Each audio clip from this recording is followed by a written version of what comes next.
삶 가운데 승리로 임하시기를 축복합니다.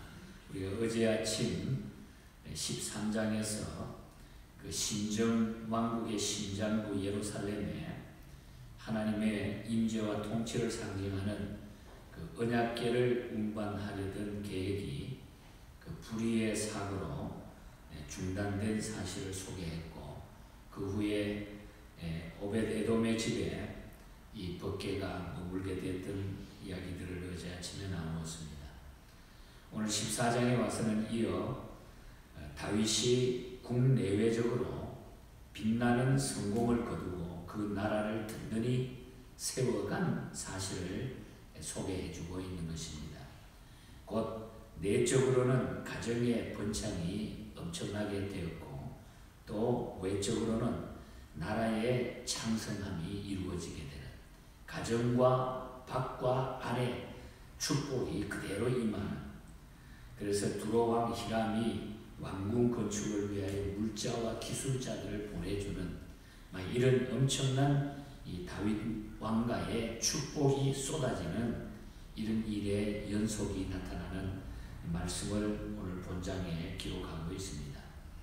그리고 8절부터 마지막 17절까지는 블레셋 군대를 거듭 격퇴해서 승전을 함으로써 다윗의 명성이 열국에 계속 퍼져나갔다 하는 말씀이 나타납니다. 자, 그렇다면은 이 다윗 왕국이 안팎으로 그토록 번창하고 흥왕케 된 비결이 무엇일까? 그래서 오늘 아침에는 다윗이 흥왕하고 잘되고 축복받고 모든 일에 문제가 해결되는 이 원인이 어디에 있을까? 그 비결이 무엇일까? 쉽게 말하면 우리가 하나님 앞에 살아가면서 축복받는 비결이 무엇일까? 이 말씀을 본장에서 오늘 잠시 나누려고 합니다. 먼저 이렇게 번성되고 축복을 받을 수 있는 비결은 1절과 2절을 보면은 하나님의 은혜에 대한 깨달음이 항상 있어야 된다는 겁니다. 하나님의 은혜에 대한 깨달음. 이스라엘을 통합하고 다윗 왕국을 건설한 다윗은 결코 교만하거나 어리석지 않았어요. 내가 왕이다. 내가 모든 것을 지도력을 가지고 내가 1인자가 됐으니까 내가 마음대로 해야 되겠다. 내가 왕이다. 내가 최고다. 이렇게 교만하지 않았다는 것입니다. 그는 자신이 왕되었음을 결코 자신의 공로나 능력 때문이 아니라 오직 하나님의 은혜로 되었음을 늘 인식했다는 거죠. 이 표현을 오늘 2절에서 이렇게 말합니다. 여호와께서 자기를 이스라엘 왕 삼으심을 깨달았다. 여호와께서 자기를 이스라엘 왕 삼으심을 깨달았다. 이전에 초대왕 사울은 그렇지 않았습니다. 왕이 되기 전에 사울은 겸손했지만 왕이 된 후에는 어떻게 됐습니까? 하나님의 은혜로 왕이 되었음을 곧 잊어버리고 교만해가지고 자기가 하나님보다 더 높아지려고 했습니다. 교만해진 결과입니다. 그래서 그는 하나님의 뜻과 말씀을 무시하게 되죠. 시편 49편 20절에 시편 기자는 이런 말씀을 우리에게 던져줍니다. 존귀에 처하나 깨닫지 못하는 사람은 뭐라 그랬죠? 멸망하는 짐승 같도다. 우리가 높아졌을 때에, 우리를 올려주셨을 때, 내가 잘 되었을 때에 그걸 왜 그렇게 됐는지, 누가 어떻게 해서 이렇게 됐는지, 내 자신이 이렇게 됐는지를 깨닫지 못하는 사람은 멸망하는 짐승과 같다 그랬습니다. 결국 사울은 모든 것이 하나님의 은혜로 된 것임을 깨닫지 못해서 멸망하고 말았던 것입니다. 하지만 다윗은 왕이 된 후에도 자신 위에 주권자 하나님이 계심을 겸허하게 깨닫고 있었다는 것입니다. 그러므로 하나님은 다윗의 그 같은 겸손함을 보시고 그와 그의 왕국을 열방 위에 빛나게 해주셨다. 그 같은 겸손을 우리는 바울에게서도 찾을 수가 있죠. 신약에 가서 바울은 고린도전서 15장 10절에서 뭐라 그랬죠? 나의 나된 것은 하나님의 은혜로 된 것이라. 우리도 다윗처럼 바울처럼 오늘 나됨에 대해서 모두 하나님의 은혜로 되었음을 깨달아야 우리는 하나님의 축복과 번성하는 하나님의 역사가 우리에게 나타납니다. 내가 목사가 되고 장로가 되고 집사가 되고 교회를 섬기는 성도가 됐다고 하는 것. 하나님의 은혜로 됐다. 모든 것은 하나님의 은혜였다. 내가 예수 믿게 된 일이 얼마나 감사한가. 이것이 하나님의 은혜다. 그리고 예수도 바로 믿을 수 있게 됐다는 건 더군다나 더 하나님의 은혜다. 교회만 왔다 갔다 하는 것이 아니라 정말 하나님의 자녀로 살게 되었다고 하는 것. 하나님의 은혜에 대한 깨달음. 하나님의 주신 은혜를 깨닫지 못하면 우리는 앞길이 막혀갈 수밖에 없어요. 다윗은 이 은혜의 깨달음을 먼저 가졌다. 이것이 축복의 비결. 그 다음에 두 번째로 10절과 14절에 보면은 블레셋이 침공했을 때에 여러 번 하나님께 다윗은 자기의 어려운 형편을 물었다고 하는 얘기. 이 말을 기도했다는 거죠. 전쟁할 때마다 앞에 어려움이 놓여 있을 때마다 하나님 앞에 물었다.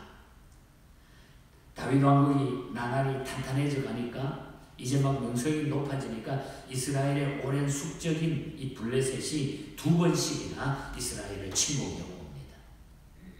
이 사건은 우리로 하여금 출세하거나 성공했을 때 방심하지 않도록 하는 경고의 메시지도 되는 것입니다. 하나님의 나라가 발전할 때에 더욱 그러한 일들이 많이 벌어지게 된다는 거죠. 그러므로 우리는 안전할 때에 방심하지 말아야 됩니다. 잘 될 때, 좋을 때 우리가 방심하지 말아야 돼. 다윗은 블레셋이 침공했을 때에 제일 먼저 행한 것은 하나님께 묻는 것이 10절에도 14절에도 하나님께 물었다. 이것은 모든 면에서 하나님을 인정하고 믿는 신앙적 행동을 말하고 있는 것입니다. 이렇게 하나님께 묻고 기도할 때에 하나님은 저를 인도해서 승리케 하셨습니다. 그러므로 우리는 고통에 처했을 때, 어려움이 있을 때에, 많은 힘든 일이 있을 때 하나님께 나아가고 또 범죄했을 때는 빨리 하나님 앞에 회개하고 무엇을 해야 좋을지 모를 때는 그 말씀을 붙들고 의논해서 하나님께 묻는 기도 생활로 하나님께서 지시하는 대로 다른 행동을 하면은 그것이 바로 축복이 된다는 거죠. 그것이 바로 번성의 비결이 된다는 겁니다. 하나님께 물었다. 이것이 모든 우리의 삶의 축복으로 가는 길이라는 겁니다. 여러분 힘들고 어려운 일들이 늘 우리 인생길에 있습니다. 하나님 앞에 열심히 물어보시고 하나님께서 주시는 응답을 받으시기를 축복합니다. 그것이 축복받는 비결이에요. 그리고 세 번째 비결은 오늘 본문에 보면 하나님께 순종함이 있습니다. 말씀 그대로 순종하는 것. 다윗은 블레셋 군대의 침입을 받을 때에 하나님께 묻고는 그가 지시하는 대로 그대로 행하지요. 첫 번째 뭐라 그러니까 올라가가지고 10절에서 11절에 올라가가지고 정면으로 블레셋 군대하고 대항해라. 싸우라. 그래서 그대로 또 따랐어요. 그리고 두 번째는 13절에서 16절에 보면은 뒤로 돌아가가지고 나중에는 음습하라. 그렇게 말했는데 그것도 그대로 순종해요. 그런데 뒤로 돌아가가지고 음습할 때는 그 암호, 군호를 줬는데 뽕나무 꼭대기 위에서 걸음 걷는 소리가 들리는 것이 너희들에게 보이면 들리면은 그때 올라가가지고 치라. 그러니까 뭐 이상하게 뭐 말도 되지도 않는 전쟁을 하는데 이상하게 군호를 주는 거예요. 사실 믿기 어려운 그런 형편을 주는 거죠. 이것은 무슨 이야기입니까? 하나님의 인도하심 속에 우리를 맡기라는 말씀이에요. 그러므로 우리는 성령의 인도하심으로 하나님께서 우리 앞에 가신다는 것을 깨달을 때에 허리끈을 동여매고 영적으로 무장하고 하나님을 따르는 생활이 우리에게 있어야 된다는 거예요. 하나님이 이야기할 때 하나님의 말씀에는 어떤 때는 내 생각하고 다르고 뭐 뽕나무 꼭대기에 걸음 걷는 소리가 어떻게 들리냐, 이게 들리면은 너희가 올라가서 치라. 하나님께서 우리에게 말씀하실 때는 우리 생각으로 맞지 않는 경우도 있다는 거예요. 그러나 그것을 우리가 따르고 순종해야 된다는 거예요. 그래서 16절에 보면은 이에 다윗이 하나님의 명령대로 행하여 그랬어요. 그대로 했습니다. 하나님이 명령하는 대로 그대로 순종했습니다. 이것이 우리가 하나님 앞에 큰 복을 얻는 비결입니다.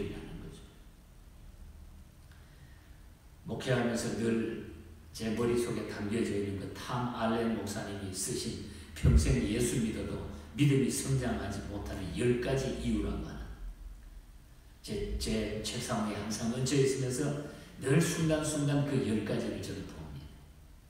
거기 보면은 왜 우리가 평생 10년 평생 예수 믿어도 우리의 믿음이 성장하지 못하는 그 이유 10가지 중에 첫 번째와 세 번째 보면은 중요한 것을 중요한 것으로 여기지 않기 때문에, 그리고 그리스도와의 내적 생활을 무시하고 외향에만 치중하기 때문에 우리의 믿음이 성장하지 않는다는 거예요.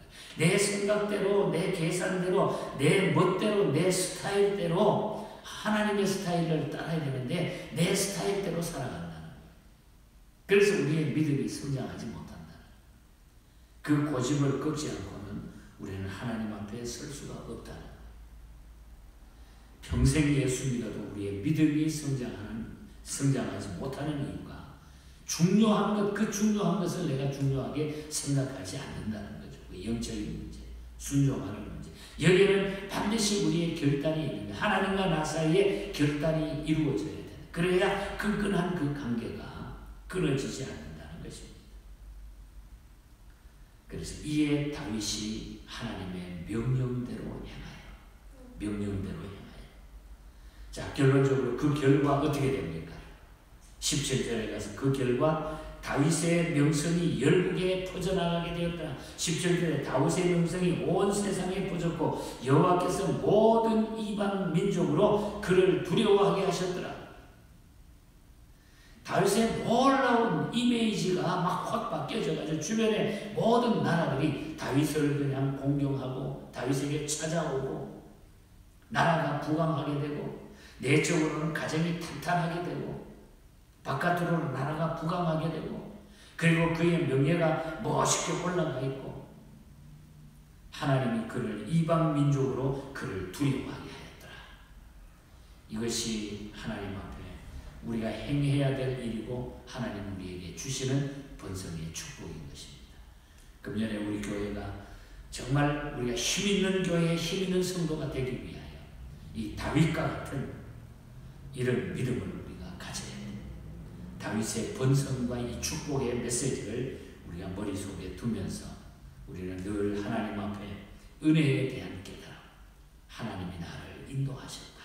하나님의 은혜를 우리가 깨닫고 감사해요. 그리고 우리는 하나님 앞에 늘 물어보는 생활을 해야 돼요. 기도 생활. 그리고 진짜로 순종해야 된다.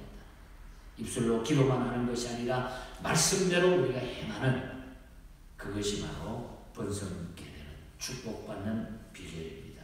이 믿음으로 승리할 수 있기를 주님 이름으로 간절히 축복합니다. 하나님 아버지 감사합니다.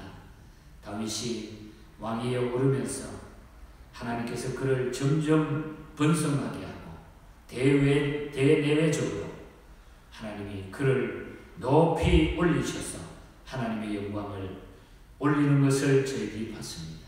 우리도 다윗처럼 늘 하나님 앞에 주신 은혜에 대해서 감사하게 해주시고 또한 하나님 앞에 늘 묻는 삶을, 기도하는 삶을 살게 해주시고 또한 기도하는 대로 또 말씀 들은 대로 순종하며 살아가는 저희들이 되게 하여 주시옵소서. 이렇게 하여 주시는 하나님의 번성의 축복을 우리 모두가 누리게 하여 주시고 금년에 우리 예언교회가 건강한 교회, 힘있는 교회, 힘있는 성도로 하나님이 축복하여 주시옵소서.